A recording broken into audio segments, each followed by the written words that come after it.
Matthew Henry's Commentary on the Whole Bible. An exposition, with practical observations, of the Book of Psalms. Psalm 101. David was certainly the penman of this psalm, and it has in it the genuine spirit of the man after God's own heart. It is a solemn vow which he made to God when he took upon him the charge of a family and of the kingdom. Whether it was penned when he entered upon the government, immediately after the death of Saul, as some think, or when he began to reign over all Israel, and brought up the ark to the city of David, as others think, is not material. It is an excellent plan or model for the good government of a court, or the keeping up of virtue and piety, and, by that means, good order in it. But it is applicable to private families. It is the householder's psalm. It instructs all that are in any sphere of power, whether larger or narrower, to use their powers so as to make it a terror to evildoers, but a praise to those that do well. Here is 1. The general scope of David's vow, verses 1 and 2. 2. The particulars of it, that he would detest and discountenance all manner of wickedness, verses 3 to 5, and 7 and 8, and that he would favor and encourage such as were virtuous, verse 6. Some think this may fitly be accommodated to Christ, the Son of David, who governs his church, the city of the Lord, by these rules, and who loves righteousness and hates wickedness. In singing this psalm, families, both governors and governed, should teach and admonish and engage themselves and one another to walk by the rule of it, that peace may be upon them, and God's presence with them. A Psalm of David. Psalm 101 verses 1 to 8. David here cuts out to himself and others a pattern both of a good magistrate and a good master of a family, and, if these were careful to discharge the duty of their place, it would contribute very much to a universal reformation. Observe 1. The chosen subject of the psalm, verse 1. I will sing of mercy and judgment, that is 1. Of God's mercy and judgment, and then it looks back upon the dispensations of providence concerning David since he was first anointed to be king, during which time he had met with many a rebuke and much hardship on the one hand, and yet, on the other hand, had had many wonderful deliverances wrought for him and favors bestowed upon him. Of these he will sing unto God. Note 1. God's providences concerning his people are commonly mixed mercy and judgment. God has set the one over against the other, and appointed them April days, showers and sunshine. It was so with David and his family. When there was mercy in the return of the ark, there was judgment in the death of Uzzah. 2. When God in his providence exercises us with a mixture of mercy and judgment, it is our duty to sing, and sing unto him, both of the one and of the other. We must be suitably affected with both, and make suitable acknowledgments to God for both. The Chaldee paraphrase of this is observable: if thou bestowest mercy upon me, or if thou bring any judgment upon me, before thee, O Lord, will I sing my hymns for all.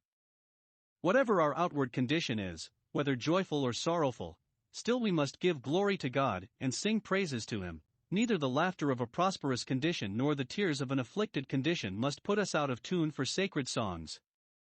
Or 2. It may be understood of David's mercy and judgment, he would, in this psalm, promise to be merciful, and just or wise, for judgment is often put for discretion. To do justly and love mercy is the sum of our duty. These he would covenant to make conscience of in that place and relation to which God had called him, and this in consideration of the various providences of God that had occurred to him. Family mercies and family afflictions are both of them calls to family religion. David put his vow into a song or psalm, that he might the better keep it in his own mind and frequently repeat it, and that it might the better be communicated to others and preserved in his family for a pattern to his sons and successors. 2. The general resolution David took up to conduct himself carefully and conscientiously in his court, verse 2. We have here 1. A good purpose concerning his conversation in general, how he would behave himself in everything. He would live by rule, and not at large, not walk at all adventures. He would, though a king, by a solemn covenant bind himself to his good behavior, and concerning his conversation in his family particularly, not only how he would walk when he appeared in public, when he sat in the throne, but how he would walk within his house, where he was more out of the eye of the world, but where he still saw himself under the eye of God. It is not enough to put on our religion when we go abroad and appear before men, but we must govern ourselves by it in our families. Those that are in public stations are not thereby excused from care in governing their families, nay, rather, they are more concerned to set a good example of ruling their own houses well. 1 Timothy 3 verse 4. When David had his hands full of public affairs, yet he returned to bless his house, 2 Samuel 6 verse 20. He resolves 1. To act conscientiously and with integrity, to walk in a perfect way, in the way of God's commandments, that is a perfect way, for the law of the Lord is perfect. This he will walk in with a perfect heart, with all sincerity, not dissembling either with God or men. When we make the word of God our rule, and are ruled by it, the glory of God our end, and aim at it, then we walk in a perfect way with a perfect heart. 2. To act considerately and with discretion, I will behave myself wisely, I will understand or instruct myself in a perfect way, so some. I will walk circumspectly. Note, we must all resolve to walk by the rules of Christian prudence and the ways of Christian piety.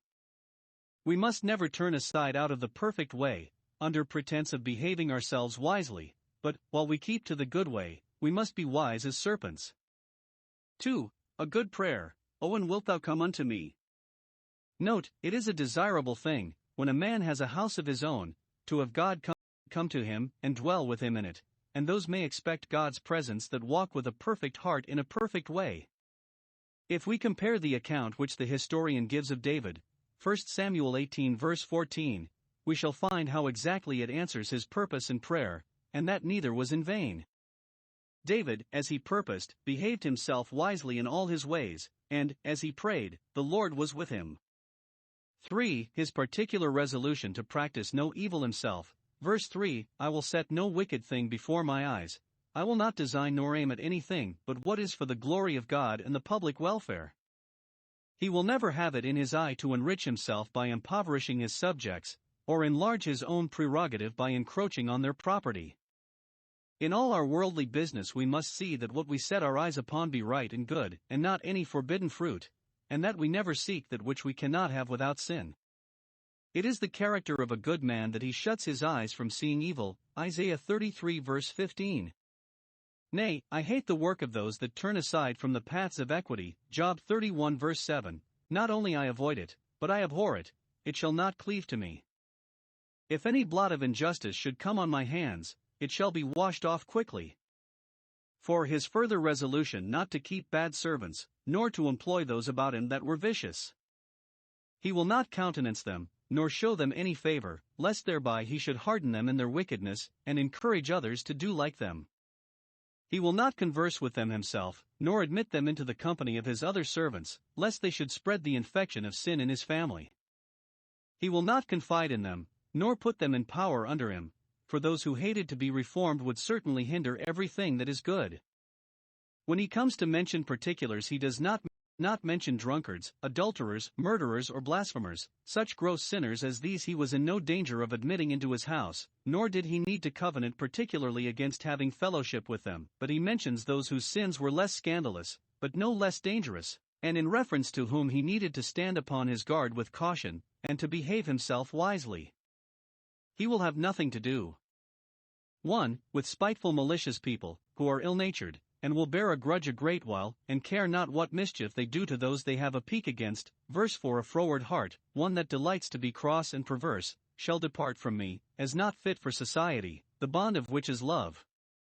I will not know, that is, I will have no acquaintance or conversation, if I can help it, with such a wicked person, for a little of the leaven of malice and wickedness will leaven the whole lump.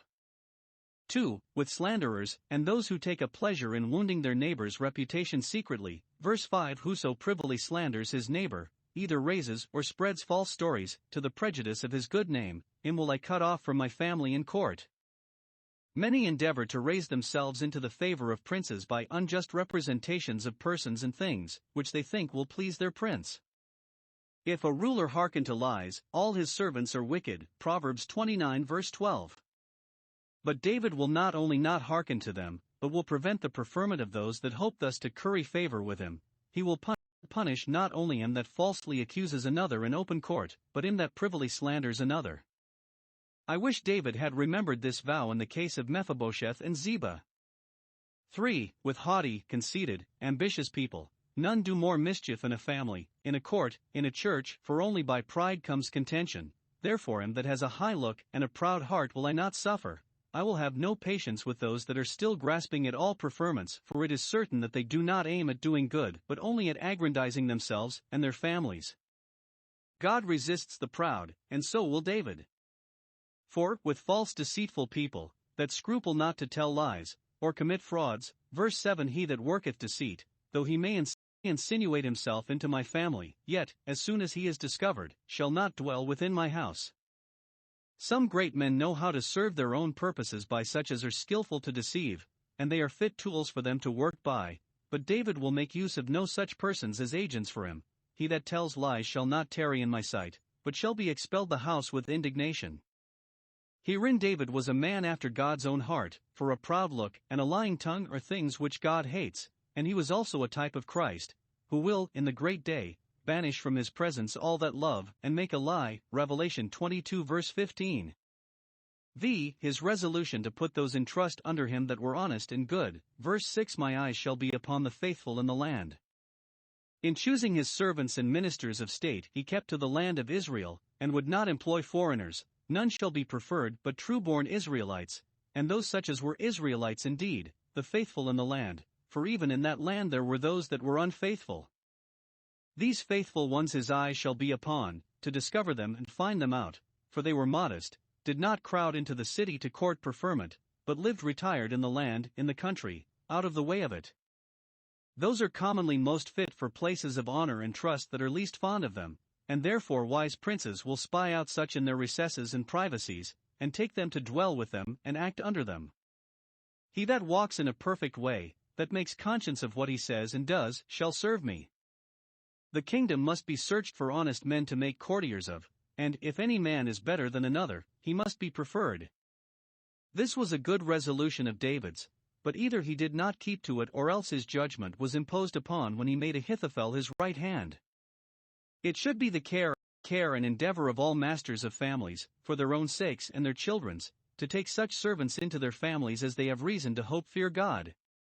The Son of David has his eyes upon the faithful in the land, his secret is with them, and they shall dwell with him.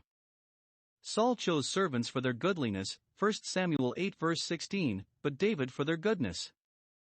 6. His resolution to extend his zeal to the reformation of the city and country, as well as of the court. Verse 8. I will early destroy all the wicked of the land, all that are discovered and convicted.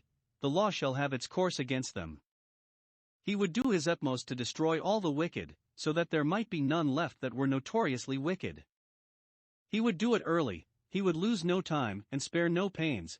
He would be forward and zealous in promoting the reformation of manners and suppression of vice, and those must rise betimes that will do anything to purpose in the work. That which he aimed at was not only the securing of his own government and the peace of the country, but the honor of God and the purity of his church, that I may cut off all wicked doers from the city of the Lord. Not Jerusalem only, but the whole land, was the city of the Lord, so is the gospel church.